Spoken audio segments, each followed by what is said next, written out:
Yung mga pangyayari, parang siguro wala na silang choice kundi nagreklamo na po sila sa barangay.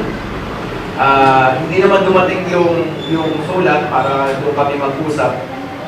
So, parang hindi sila gano'n din kapusigido. Kaya ang naisip ko na lamang po na option ay sabayan na lang sila. Kasi naalala ko nung 2 times po kami nag-usap eh. Isa sa mga pag-uusap namin ay, yun nga, pwedeng sabayan na lang. Na praise and worship nila, praise and worship natin para hindi ganun kaano. Kaya, for the sake ng kapayapaan, kasi ang ginamit ko pong reason, yung ginamit ko pangangatwiran o principle, yung sinabi po ng Romans chapter 12, hanggat maaari magkaroon kayo ng kapayapaan sa lahat ng mga tao. Hanggat maaari. So, sabi mo nga sa akin, di ba, ay sa kabila ng effort natin, gusto pa rin nilang magreklamo, ay wala na tayong magagawa. Sa akin, kahit sa Supreme Court, pwede. Kaya lang, naniniwala ko. Napansin ko twice na. Nung nakaraang Sunday at ngayon, nakita ko na wala na silang parang complaint o comment. Kasi nga, isabayan na yung praise and worship. Which is good. Kasi po, para sa akin, parang hindi ideal, hindi advisable na parehong mga naglilingkod sa Panginoon na si Kristo naman ang itinataas, tapos ay umaabot pa sa barangay. Kung mapapag-usapan lang din naman, pag-usapan, ano na lang yun eh, kumbaga last resort na lang ang barangay. Pero kung hindi naman, kaya pa naman ay pag-usapan na lang.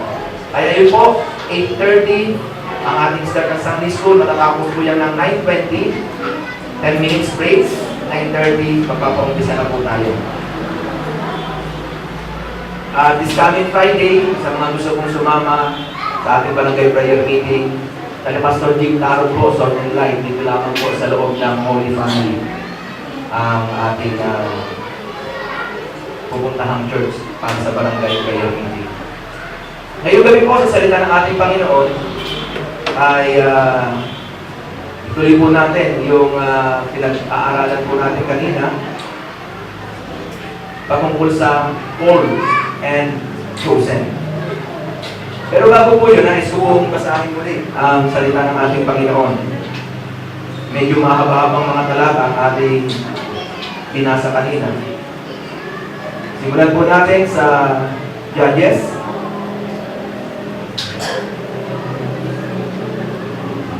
chapter 6, beginning verse 11. Dito na lang siguro. At ang anghel ng Panginoon ay naparoon at umupo sa ilalim ng insina na nasa Opra na kay Joas na Abisirita. At ang kanyang anak na si Gideon ay pumapalo ng trigo sa ubasan upang itago sa mga Madyanita. Parang inilulusot niya. For the sake ng survival na meron silang makain, yun po ang paraan na ginawa ni Gideon habang wala yung mga Madyanita, nag-iig siya ng trigo. Kasi pag andyan ang mga Madyanita, nakakawin po yun sa kanila kukunin. At napakita ang anghel ng Panginoon sa kanya at sinabi sa kanya, sa ganung ginagawa niya, ay meron palang isang nagmamasid. Walang iba kundi ang anghel ng Panginoon. Tinitingnan pala siya. Alam niyo po ba, ngayong gabi, tinitingnan din po tayo ng ating Panginoon. Pakisabi sa iyong katabi, pinagmamasdan ka ng Diyos. Kaya kung kwentuhan ka ng kwentuhan, text ng text, pinaobserbahan ng Lord yan. Kasi dito si Gideon, tinitingnan niya, pinapanood niya. At ang sabi ng anghel ng Panginoon sa kanya, ang Panginoon sumasa iyo, ikaw, lalaking makapangyarihan, ay tama. At sinabi ni Gideon sa kanya, O Panginoon ko, kung ang Panginoon ay sumasa amin, bakit nga ang lahat ng ito ay sumapit sa amin? Tingnan niyo po yung salutation, yung pagbati ng anghel ng Panginoon. Actually, mismong Diyos na yun eh. Yung doctrine, under the doctrine of Christophanis, na yung mga sa Old Testament, ang Diyos ay nagkakatawang anghel. Tingnan niyo po yung napakagandang pagbati sa kanya ng anghel o ng ating Panginoon. Ito po ang kanyang sagot. Question mark. Kung itatanong niyo po, bakit kaya na ang respond ni Gideon ay katanungan? Kasi po, nasa mahigpit silang problema o suliranin. Kumbaga, masalimuot yung kanilang pinagdaraanan, problemadong tao.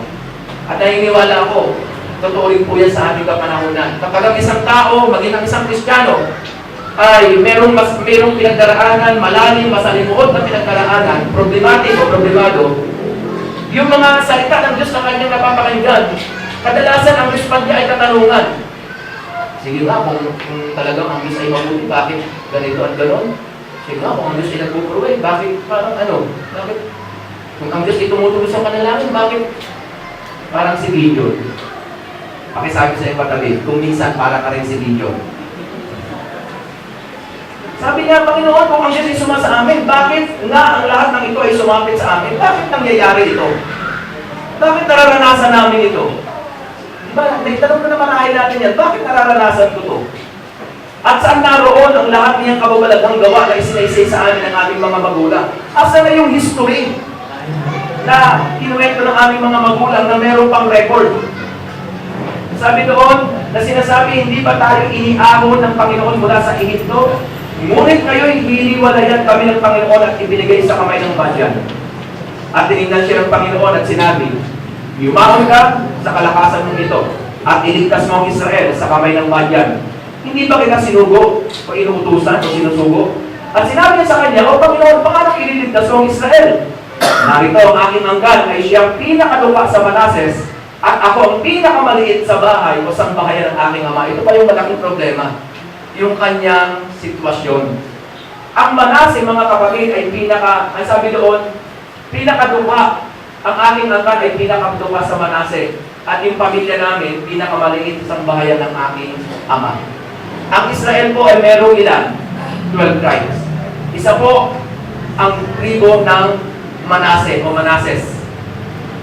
At sinabi ng Panginoon sa kanya, walang pagsalang ako'y sa iyo.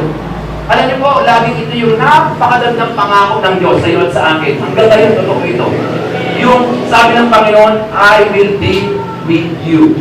Sa mga apostol, sa Matthew chapter 28, sinabi ng Panginoon sa mga apostol, hanggang sa katululuhan o hangganan ng lupa, ako'y sa iyo. Pag sinabihan ka ng ganyan ng Panginoon, rest assured, ang Diyos ay sa iyo. Habang nagpapatuloy ka sa pananampalataya, sa paglilingkod, pagsunod sa kalooban ng Diyos, hindi ka iiwanan kailanman o pababayaan ng Panginoon.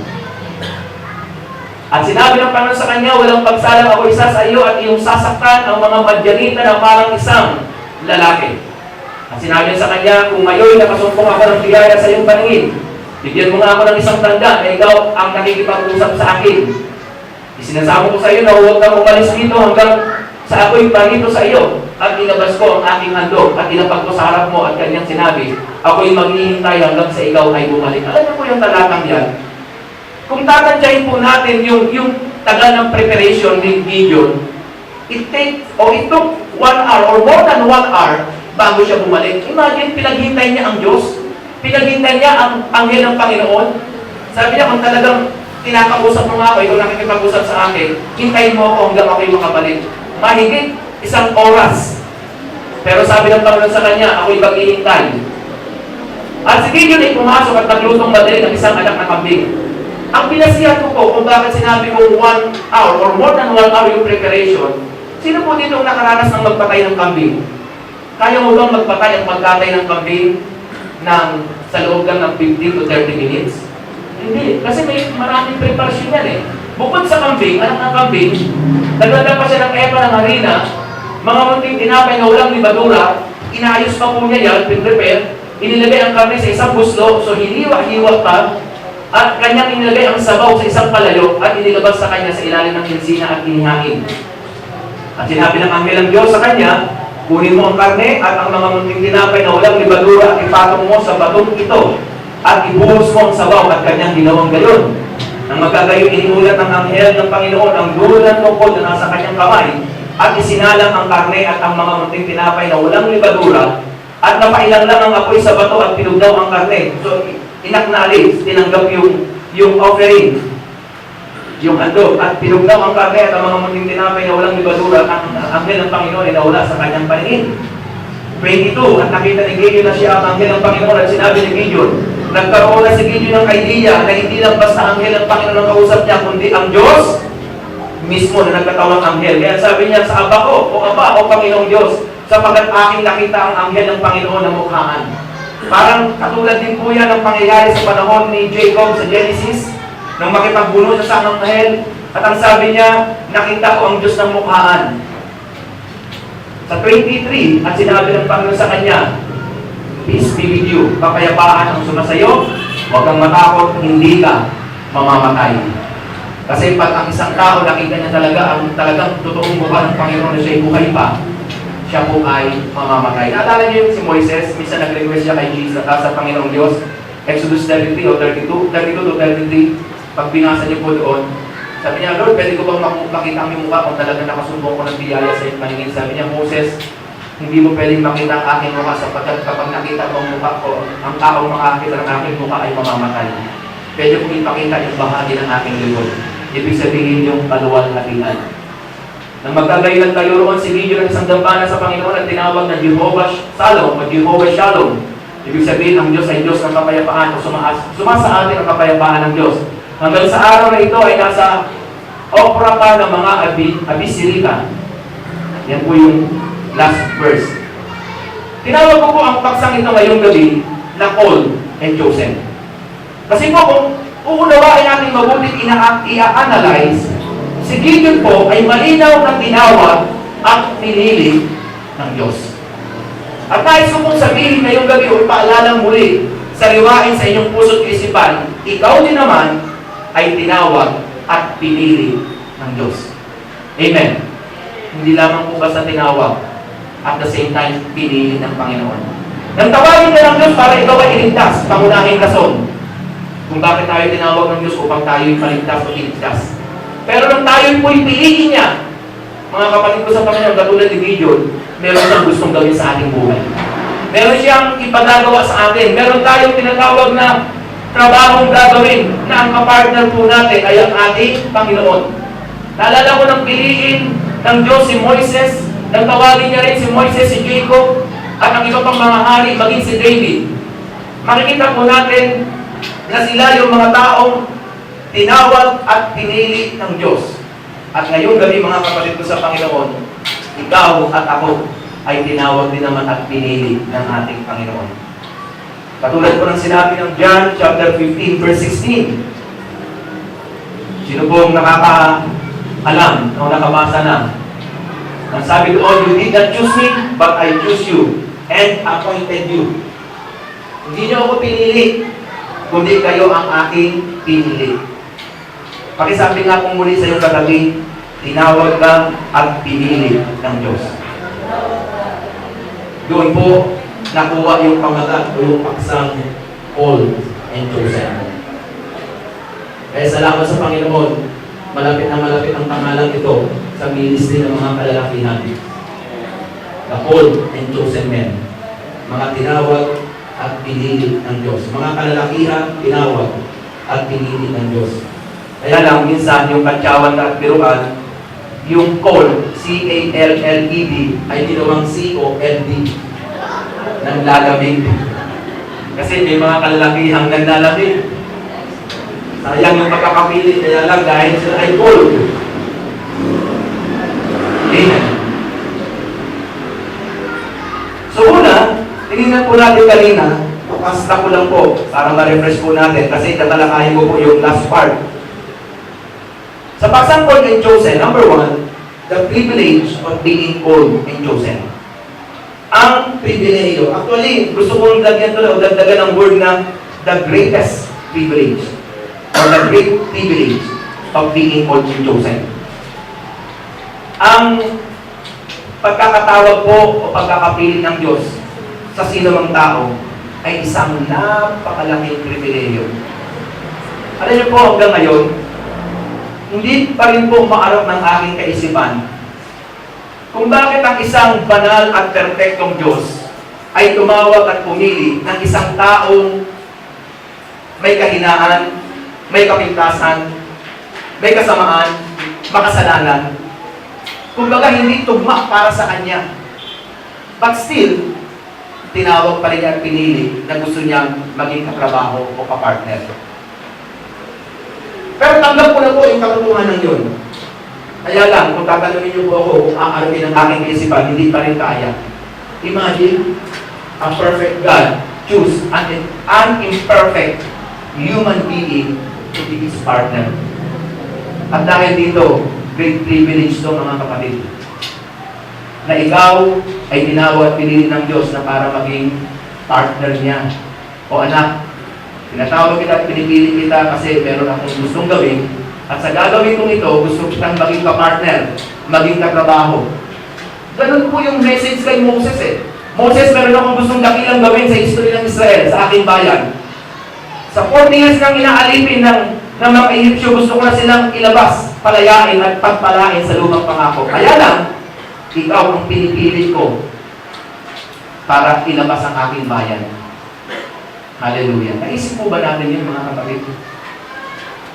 Sumagi na ba yun sa ating puso't kaisipan na ang perpektong Diyos ay tinawag ako at pinili na hindi perpekto. May maraming pagkukulang, kamalian, kapintasan, kahinaan, at may kasamahan. Hallelujah. Kaya isang pong pribileyo at pagkakataon ang tayo po'y tawagin at piliin ng ating Panginoon. Pangalawa, the bringing out of potential of the called and chosen. Yung pagpapalabas ng potential ng mga tinawag at pinili. Makikita po natin kung na-observe niyo po habang binabasa natin yung talata, from the very beginning, from the very start, nakitaan na ng Panginoon ng potential si Gideon. Pero kay Gideon sa kanyang sarili, hindi niya yun maramdaman, lalo hindi niya makita na meron pala siyang potential.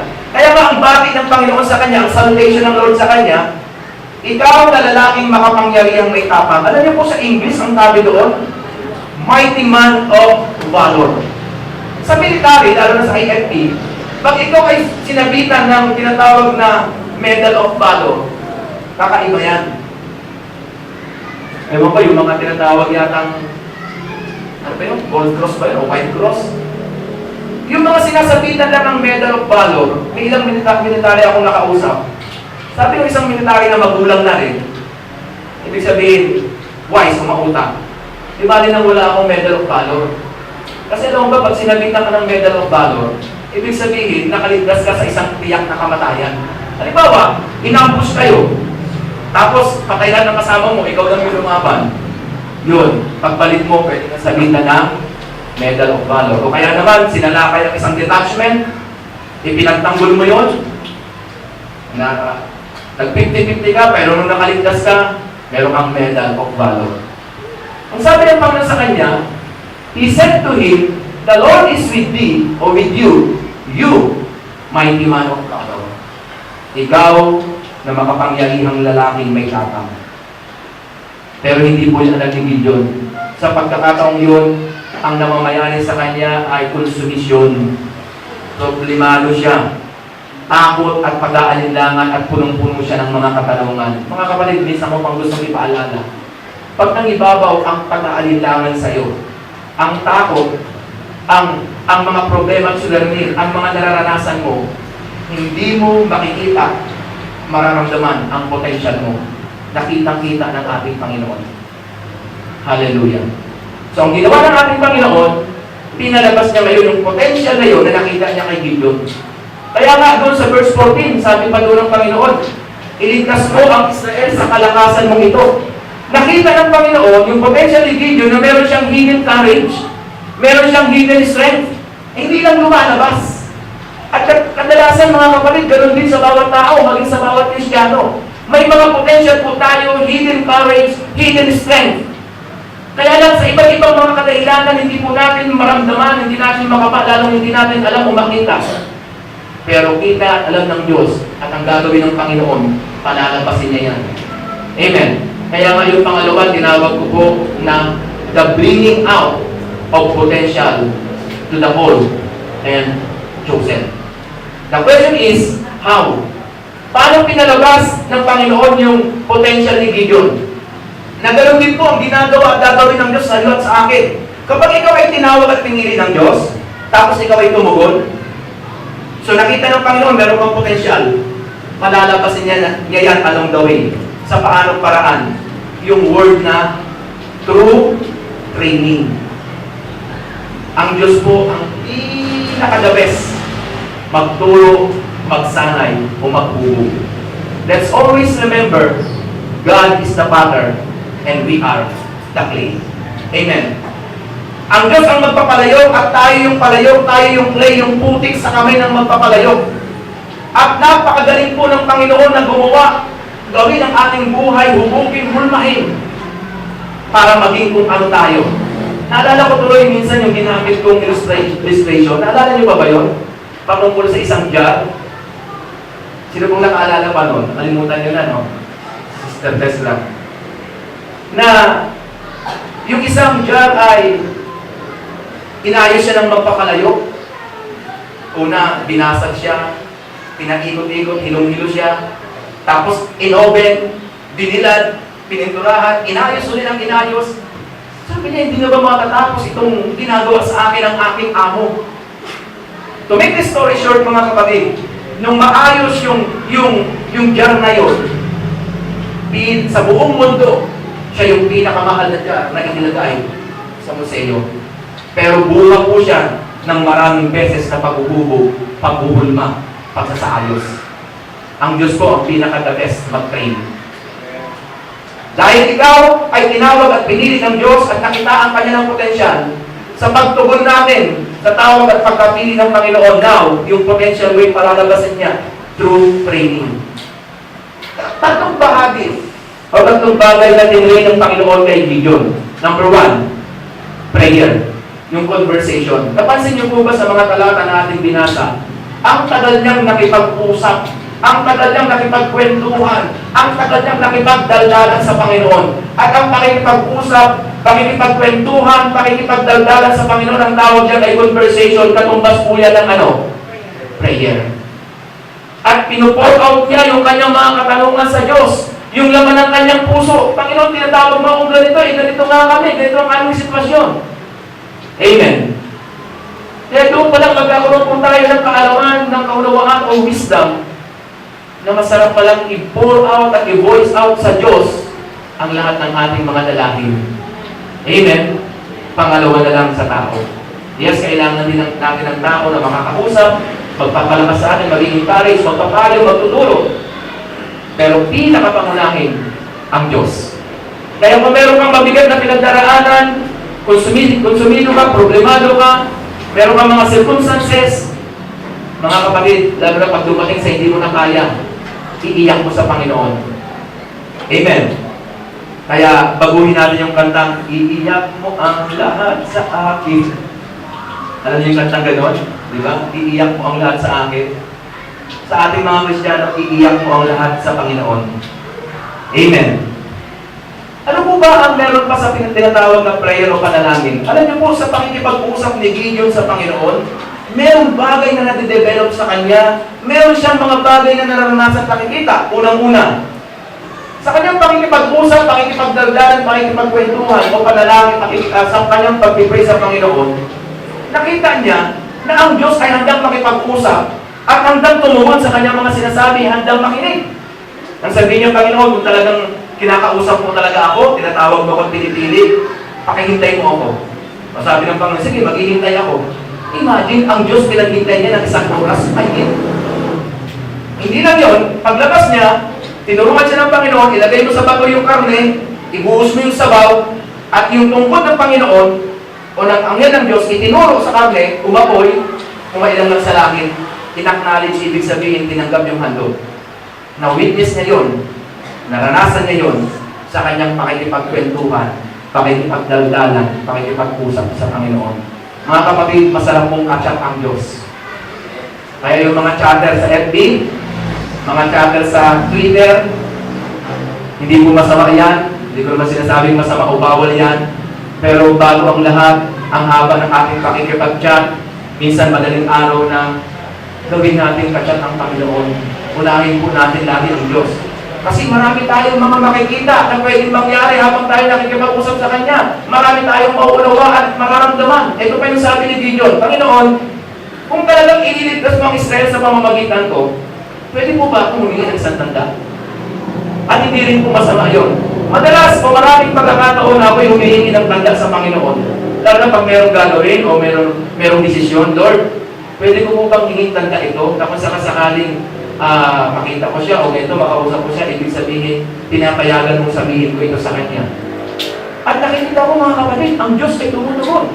Sabi ni Gideon, Panginoon, itong balat ng yung lana, sa buong pagdamag, kung ang hamog ay pumunta lang dito sa balat at walang hamog sa mga dahon, sa mga damuhan, ay ililigtas mo ang Israel sa pamamagitan ko. Gagamitin mo ako. Sa buong magdamag mga kapatid, lahat ng hamog pumunta doon sa balat ng lana na ng kanyang pigain, nakakuha siya ng isang bowl, umangkok. Tapos, confident na siya. Pero dahil na si Gideon ay mayroong ugali na mapag-alinlangan, makatakutin, parang tayo po. Sabi ko nga po, Gideon is not perfect, but imperfect. Si Gideon ay mahina din, may kainaan, maraming kapintasan. Sabi niya, Lord, pwede pa bang isa ulit tanda? Tingnan niyo po hindi siya makontento. Sabi niya, pwede bang balikan rin naman natin, Panginoon, na ang lahat ng hamog ay pumunta sa mga dahon, sa bukirin, pero tuyo dapat ang lana. O sige, sa buong magdamag uli ng gabi, tuyong-tuyo yung balat ng lana, pero yung mga dahon, mga damo ay punong-puno na basa ng hamog. Lalong nabuild yung kanyang confidence. Yun ay bunga ng pakikipag-usap sa Panginoon. Listen to me, my dear brothers and sisters. Alam niyo po, yung patuloy nating pakikipag-usap sa Panginoon ay nag-build ng confidence natin sa Diyos. Nagpapalakas ng ating pananampalataya. Lalo na pag-answered prayer, di ba? Pag-answered prayer tayo, ibig sabihin, dinadagdagan ng Diyos ang ating pananampalataya. Pag hindi naman answered prayer, dinadagdagan ng Diyos yung ating pasensya at paghihintay.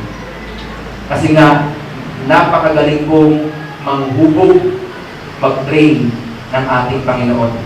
Kaya ngayong gabi, pinapalabas ng Diyos ang potential mo through prayer. Huwag po tayong mapagod manalangin.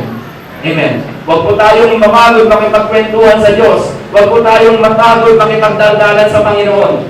Alam niyo naman yung number ng Lord, di ba? Ano ba yung number ng Panginoon na pwede natin tawagan ng text? Jeremiah 33 verse 3. O alam niya alam ni Sister Rachel. Hallelujah. Tinrain niya po si Gideon sa pamamagitan ng panalangin o conversation with the Lord. Salamat. Ngayong gabi, patuloy tayong makipag-converse sa Panginoon. Makipag-usap. Manalangin. I-establish po natin ang ating prayer life. Pwedeng sa umaga, pwede rin po sa gabi. Amen. Kaya lang parang ang hirap po kasi sa gabi. Diyan na magpagod ka na. Ang hirap ng mag-pray. Kaya sa umaga na lang, pagkagising mo, maglaan ka ng 15, 30 to 1 hour na manalangin. Kasi habang lumalalim pakikipag-usap sa Panginoon, hindi mo na mamalayan, ang dami mo na palang sinasabi, nagpo-pour out ka na pala, tapos pinag-pray mo pa yung mga tao, wow, ang sarap ng pakiramdam. Tapos ang sarap sabihin, Lord, I love you. Aakpain mo pa siyang yakapin. Lord, I love you, Lord. Amen. Masama ba yun, mga kapatid? Sa ibang tao, na mga unbeliever, pag nakita ka, nababaliw na talaga ito. Hindi talaga yung mga born again, buwang again. Pero sa atin, hindi po. Amen. Sa malalim na pananampalataya, kung minsan, kinakailangan mo mabaliw. Pero hindi literal at toong pati. Sa paningin lang ng mga tao, o ng mundo, o ng sanlibutan. Pangalawa, God trained him in obedience. Pagsunod. Yung Gideon na mapag-alinlangan, yung Gideon na matatakutin, binigyan agad ng Diyos ng isang task na risky. Ang tawag dito sa mga military o kahit sa police, mission test. Tama po ba? Hindi si sister test, kundi mission test. Naalala ko si Brother Sales pag nagkwentuhan kami. Yung komando daw nila, sa SACO yun, Special Action Force. Yung kanilang force na komando, meron talagang mission test. Si Raddy, Pastor Raddy Repetilio, Staff Sergeant ng Philippine Army, Ranger. Alam niya rin ito, nagkwento rin po niya sa akin. Na hindi ka maka-graduate ng ganong course kung wala kang encounter. Halimbawa, tapos mo na ang mag-training, mission test ka, didistino ka na. Kahit 1 year ka din sa destino na wala kang encounter, hindi mo makukuha yung iyong certificate. Kaya maghahanap pa talaga ng mga kalaban mo. Itong taong ito, na may kahinaan, kapintasan, sabi ko nga po, mapag-alinlangan, makatakutin, medyo dagain siya, yung kanyang dibdib, dagain, kabahin. Sabi ng Panginoon sa kanya, alam mo itong bayang ito, lalo na ang tatay mo, meron silang altar na ni Baal at merong Diyos-Diyosa na Asera. Wasakin mo yun, gibain mo yun, at yung pangalawang toro ng tatay mo, yun ang tatayin mo, inutusan siya ng ganun. Para bagang mission test. Kasi nga, inuhubog na siya ng Panginoon, pinapalabas ng kanyang potential through obedience. Ang ginawa ni Gideon, kumuha siya ng mga 10 o 5 mga tauhan niya. Dahil natakot siya sa sambahayan ng tatay niya at sa mga tao doon, kasi yun ang sinasamba nila, ginawa nila gabi.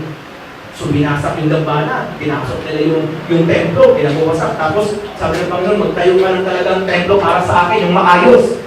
Tingnan niyo po yung word. Pag pinag-aralan ko at pinasa natin yan, sabi ng Panginoon, bigyan mo, tayuan mo ko ng maayos na templo. Alam niyo po ba? Kung tayo po'y gagawa ng mga bagay sa Panginoon, gusto niya maayos. Hindi yung pinagtagpi-tagpi at sasabihin, pwede na yan. Amen?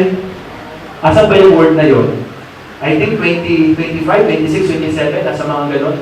Sabi ng Panginoon, pagtayo mo ko ng dambana na maayos. So, kinabukasan, pagpasok ng mga tao, yung kanilang templo, lalo yung altar nila, giba na. So, nagpupuyo sila sa galit. Diyos-Diyosan kaya nila yun. Inalam. Sinong may gawa nito? Nalaman nila, sabi ng mga tao, yung anak ni Joas na si Gideon. Pinuntaan nila yung tatay, wala naman doon si Gideon. Sabi niya, ilabas mo yung anak mo, para patayin namin. Sinalakulan niya. Binastos siya yung aming templo, yung dambana ni Baal, at yung Asera, pinagputol-putol. Alam niyo po, salamat sa Panginoon na yung tatay niya pa rin. Amen. Kahit papagsama sa Diyos-Diyosa, sinalo niya yung kanyang anak. Ang sabi ng tatay niya, kung talagang, sabi niya, bakit kayo kinakailangan magtanggol kay Baal at kay Asera? Ang taong magtatanggol kay Baal at Asera, dapat patayin ngayon pa lang. Kung talagang Diyos siya, kaya natin ipagtanggol niya ang kanyang sarili. Kapag nakumbinsin niya yung mga tao, kaya ka ang ginamit na word ay tinawag siya mula ng araw na yun na Jerobaal.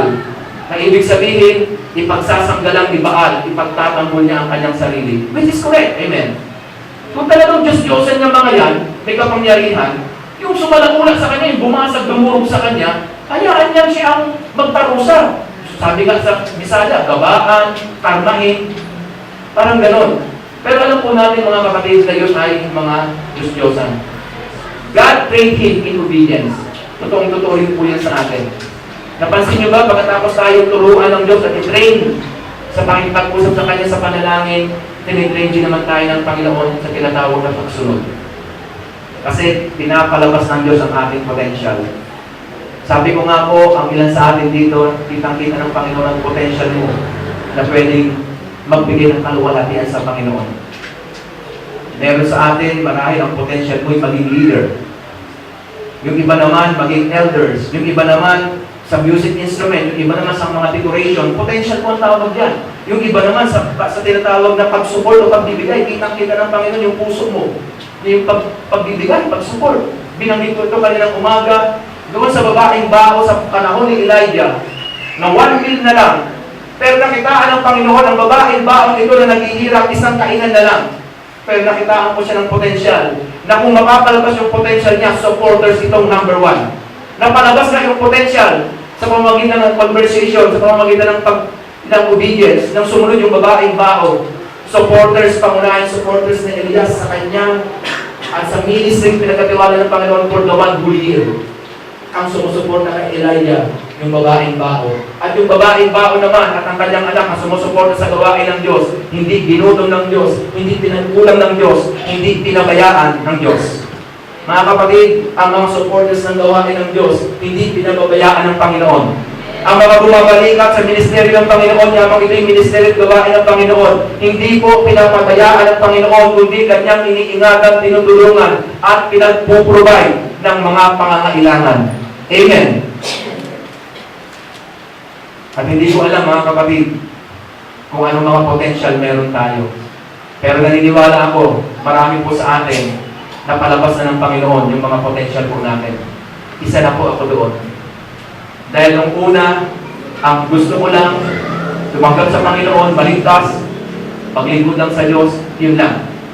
Wala akong planong magsabak o mag-ministry, magpaawit, manalangin, wala. Pati Bible study, wala. Wala yan sa plano ko. Gusto ko lang makadalo, makapakinig ng salita ng Diyos, pero pinalabas ng Diyos yung aking potential. Isang araw, mga kapatid, meron palang gift o meron palang tawag sa akin na manguna at magbahagi o mangaral ng salita ng Diyos. Na nung una, hindi ko po maubos mag-isip na makita ang sarili ko sa kalagitnaan ng mga tao sa harapan na nag-share ng Word of God. Kasi alam niyo po, mas gusto kong katropa yung mga sanggano. Mas madali akong makihalubilo sa kanila. Pre! Pre! Di ay pre! Mas madali po akong makisama kaysa yung mga formal na tao. Nahihiya kaya ako kasi may inferiority ako eh. Na ang mga kasama ko, mga formal na tao, hindi, mas gusto kong, mas madali kong makabatian, makakilala, mga kwentuhan, maging kaibigan, yung mga nagiginuman dyan, mga nagbubuti dyan. Kasi dyan ako sanay. Eh ngayon, naging Christian po ako. Ito na. Kasama-sama ka na, di-disciple ka na. Papakilala ka sa mga head, sa mga pastor. Isasama ka sa probinsya para sa mga conference. At talagang nangingimi ako. Parang hindi ko alam kung anong kilos ang gagawin ko na ang kasama ko yung mga pastor. Pero through prayer, through obedience, sa pag-train ng Lord sa akin, may pinapalabas pala siya na potential ko para sa kanyang gawain. Sa kanyang banal at makapangyarihang pangalan. Number 3, God trained him in trust or in trusting Him. Tinuruan po siya ng Panginoon ang taong ito sa pagtitiwala. Sa chapter 7 po yan. Ang description po o pag-describe ng Bible, ang kalaban po nila ay kasing dami ng buhangin sa dagat. Pag yun po ang ginamit ng Bible, understood na yun, uncountable. Wala po isa man sa atin dito ang kaya mong bilangin ang buhangin sa dagat. Amen. Kaya itong isinarawan ng Biblia ang mga Midianita at kasama ng iba't ibang mga bansa nang sila po ay umanay na sa pakikipagbaka, walang bilang yung kanilang mga karwahe sa panahon na yun, sa mga digmaan. Yung meron sa panahon, di ba kahit sa Roman Empire, kung napanood nyo yung mga gladiator, lamang na po sa digmaan yung merong mga karong bakal. May mga kabayuhan. Ang sabi ng banal na kasulatan, yung kanilang karo, mga kabayo, walang bilang, at yung paglakad nila parang balang, parang buhangin sa dagat ang karamihan. Sabi ko nga po kanina, sa pag-i-estimate, mababaw na pag-i-estimate, 5 million ang kanilang kalaban. Si Gideon at ang pwersa ng Israel, 32,000. Anong sabi ng Panginoon? Gideon, masyado pang marami yan. Baka pag nanalo kayo, sabihin ng mga kasama mo, baka pati ikaw, patukso, madaya. Sabihin nyo dahil sa galing nyo at sa sarili nyong lakas. Tinalo nyo ang mga kaaway nyo. Bawasan mo yan. Alam niyo po, from 32,000 ang natira sa kanya ilan? Umalis yung 22,000, 10,000.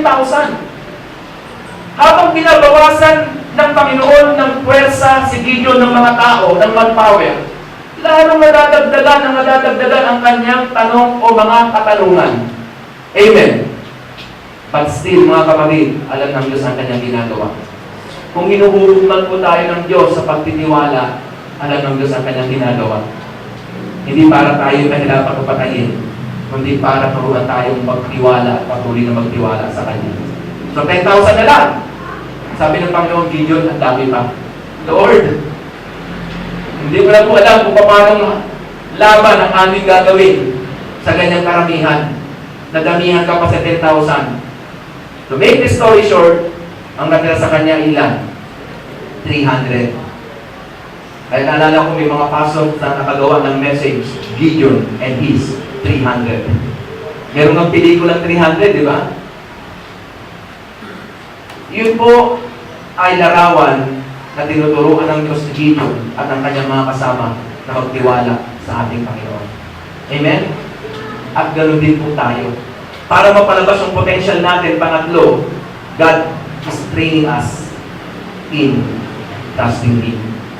To trust Him.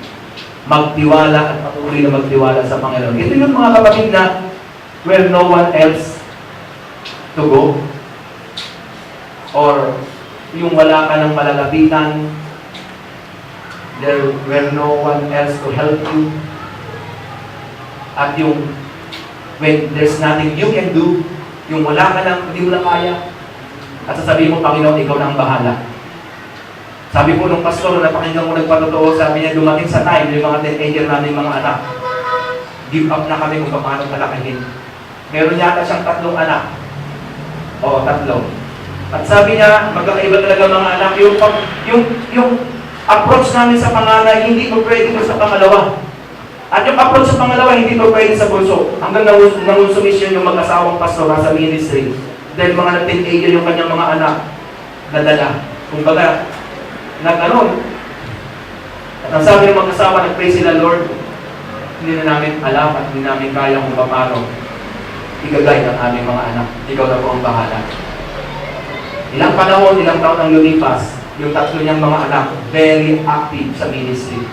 Katunayan kahapon, yung babae niyang anak, nung nag-praise and worship kami sa meeting namin mga pastor sa Agap, drummer. Mga kapatid, ilan lang po yung sa halimbawa ng pagtitiwala. Amen. God training in trust or in trusting Him. Ito rin po yung 3 tinitrain sa atin ng Panginoon para lumitaw, lumabas yung ating potential. Panghuli, nandito po tayo magtatapos. Tinawag ko pong the lifting up or exaltation of the called and chosen. Kapag ikaw ay tinawag at pinilit ng Diyos at ikaw ay tumugon, maging patient ka lang o maging patient sapagkat in due season, in due time, God will exalt you. Amen. God will lift you up. Iaangat at iaangat ka ng Panginoon. Nakakahamon po ang tagbong ito doon na sa actual na labanan. Yung verse, Judges chapter 7, 9-15, basahin natin sa Tagalog. Yung malapit na yung actual na labanan, naramdaman ng Diyos at nakita niya, si Gideon ay meron pa rin kaba, takot o pag-aalinlangan. Dinadaga pa rin yung kanyang dibdib. Parang tayo rin. Amen. Parang ito rin at ako. Alam niyo po ang kagandahan sa obedience. Sa una po, maaaring sa pagsunod mo parang nag-aalinlangan, may kaba, sa pinagagawa ng Diyos, sa gusto mangyari ng Diyos. Pero pag ikaw ay na-train sa pagsunod, yung kaba, yung takot ay unti-unti nawawala. Mali po kasi, na tagal mo nang sumusunod sa Panginoon, hanggang ngayon sa pagsunod mo, dinadagat ka pa rin, at matindi pa rin ang dagat mo. Pwede po yun sa una. Siyempre, ganoon naman talaga tayo sa una, yung iyong pagsunod. Parang nagdadalawang isip ka, yung iyong pagsunod sa kalooban ng Diyos, yung pinagagawa ng Panginoon, parang natatakot ka, parang nag-aalilangan ka. Pero pag ikaw ay nasa 10 taon na mahigit na sumusunod, dapat yung mga takot na yun, kaya mo nang mapagtagumpayan, kaya mo nang alisin. Amen. Hindi po maganda na hanggang ngayon, tagal mo nang sumusunod sa Panginoon, sa kalooban ng Diyos, yung kaba mo ang laki-laki pa rin, yung dagat sa dibdib mo ang laki-laki pa rin. Sabi po dito sa verse 9, at nangyari ng gabiling yaon, na sinabi sa kanya ng Panginoon, bumangon ka, lusungin mo ang kapamento sa pag-aking ibinigay sa iyong kamay. Ito na. Tingnan niyo po, napakabuti ng Diyos, ano? Alam na alam ng Diyos yung nararamdaman natin at concern siya. Hindi po natin talaga may tatago sa Panginoon. Amen? May tago man natin ang ating tuwin na nararamdaman sa kapwa nating kapatiran sa pamamagitan ng pagngiti at pagtawa, pagkamay. But God really knows kung ano yung nasa kalooban natin. Amen? Ngunit kung ikaw ay natatakot na lumusong, ito muna ang gawin mo, sabi ng Lord. Lumusong ka sa kampamento na kasama ni Para na iyong lingkod. Si Para po ay kanyang kanang kamay. Kaya alam niyo po, kahit sa leadership, sa istruktura ng leadership, sa spiritual, meron pong mga Korean, meron pong kanang kamay, meron kaliwang kamay. Naalala ko kay Jesus, nagtalo pa nga yung 2 alagad. Umapi na yung nanay, sabi ng nanay nila, Panginoon, pwede ba yung sa mga alagad mong 12? Yung anak ko ang gawin mo nasa kanan at nasa kaliwa. Sabi ni Jesus sa babae, sa nanay, Ginang, o misis, o babae, hindi mo alam ang yung sinasabi. Kasi ang tinutukoy ni Jesus, pag ako'y namatay, ibig bang sabihin gusto mo yung nakapako sa kanan at sa kaliwa ay ang iyong mga anak. Yung maintindihan ng babae, ng nanay, ay Lord, sige, ito na po ang bahala. Hallelujah. At iyong maririnig kung ano ang kanilang sinasabi. At pagkatapos ang iyong mga kamay ay lalakas na lumusong sa kampamento ng magkagayong period. Nang magkagayong lumusong siya kasama si Para na kanyang lingkod sa pinakahangganan ng mga lalaking may sakpat na nangasa kampamento. Yung boundary ng kanilang mga kaaway, tuta, may mga nagbabantay doon, bumapang po sila ng gabi. Well, at ang mga Midianita at ang mga Amilisita at ang lahat ng mga anak sa silangan, kaya ang dami nila ay nalalatag sa libis na parang balang dahil sa karamihan. At ang kanilang mga kamelyo ay walang bilang, uncountable, na gayang buhangin na nasa tabi ng dagat dahil sa karamihan. Nang dumating si Gideon, narito may isang lalaki na nagsaysay ng isang panaginip sa kanyang kasama. Yung mga guwardiya na kalaban nila, hindi nila alam sa kalayuan, nandun lang si Gideon at si Para. Nalingkod niya o kanang kamay. Kasi sinasabi na naginip ako ng isang panaginip, narito isang munting tinapay na sibada. Tingnan niyo po ang comparison. Isang munting tinapay na sibada ay gumulong hanggang sa kampamento ng Madian at umabot sa tolda. Tinamaan niya ako ng malakas na tuloy bumagsak. Natiwarik na ang tolda ay lumagpak. Hindi po ito pagkaraniwan kasi tinapay lang na sibada na gumulong, pero yung napakatibay malaking tolda nung tinamaan ay bumagsak, tumiwarik at nawasak. At sumabog ang kanyang kasama at nagsabi, ito'y hindi iba, kundi ang tawag ni Gideon na anak ni Joas, isang lalaking Israelita na ibinigay ng Diyos ang kanyang kamay. Sa kanyang kamay, ang Madian at ang buong mundo niya. At nangyari ng marinig ni Gideon ang salaysay tungkol sa panaginip at ang pagkapaliwanag niya na siya'y sumamba. Diyan po muna tayo at siya ay bumalik sa kampamento ng Israel at sinabi, tumindig kayo sapagkat ibinigay ng Panginoon sa inyong kamay ang buko ng Madian. Mga kapatid, tingnan niyo po yung exhortation. Si Gideon, nung hindi pa siya tinatawag ng Panginoon, hindi po kilala, hindi pinapansin. Maging sa kanyang sarili, ang baba ng kanyang tingin. Napaka-low ng kanyang self-esteem. Pero in due season, ito na ang kanyang pangalan ay nagpasimula ng labanto, nakilala, pinag-uusapan, tinatatakutan, kahit ng mga kalaban. Hindi niyo po sa interpretasyon. Sabi nung nag-interpret, walang iba kundi yan ay si Gideon na ikinumpara sa maliit na sibada ng tinapay, pero yung impact niyan ay very, very powerful. Lahat po ng mga tinawag o tinatawag ng Diyos at pinili o pinipili at tumugon sa tawag at pagpili ng Diyos in due season, may pag-aangat na ginagawa ang Diyos. Amen. May promotion, mayroong tinatawag na lifting up, mayroong yung elevation, yung tinatawag na exaltation. Kaya nga, naalala ko po yung sabi ni David. Sabi po ni David sa Chronicles, 1 Chronicles 17, sabi niya, Panginoon, sino ako na iniangat mo ako? Sino ako sa aking sampayan? Sabi doon, nang magkagayumaon ang haring David at naupo sa harap ng Panginoon at kanyang sinabi, sino ako, O Panginoong Diyos, at ano ang aking bahay na ako'y dinala mo sa kanyang kalayo? Ibig sabihin, talagang grabe yung iyong pagkataas sa akin. At ito'y munting bagay sa harap mo, munting bagay lang sa iyo, sa iyong mga mata, O Diyos, ngunit iyong sinalita tungkol sa isang bahay ng iyong lingkod, na hanggang sa malaong panahong darating at ako'y iyong nilingap na ayon sa kalagayan ng isang tao na may mataas na kalagayan, O Panginoong Diyos. Si David po, nagpasimula na isang shepherd boy. Mababa po, napaka-ordinaryo. Pero unti-unti, naging hari ng Israel. Sa English translation po niyan, yung verse 17, tingnan nga po natin sa New King James. Maybe namin po, gusto kong makita natin yung word na exalted. Hindi ko alam kung sa NIV yun, o sa, tingnan muna natin sa New King James version, sa English.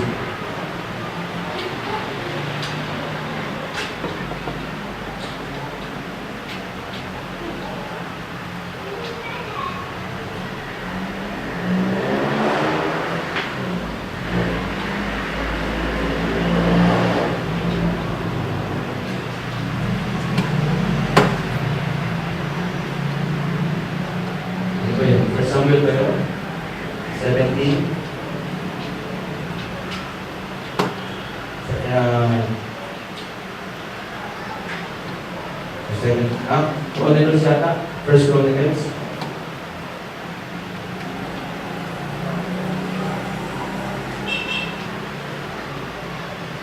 First Chronicles 17 to 18. Diba? So 17, and yet this was a small thing in your sight, O God, and you have also spoken of your servant's house for a great while to come, and have regarded me according to the state of man, of high, O Lord, high degree, O Lord.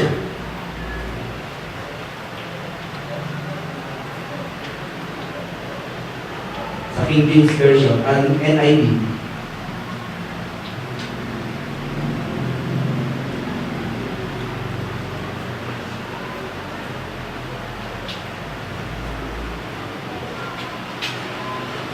First Chronicles 17, sa NIV po. Ito, 17.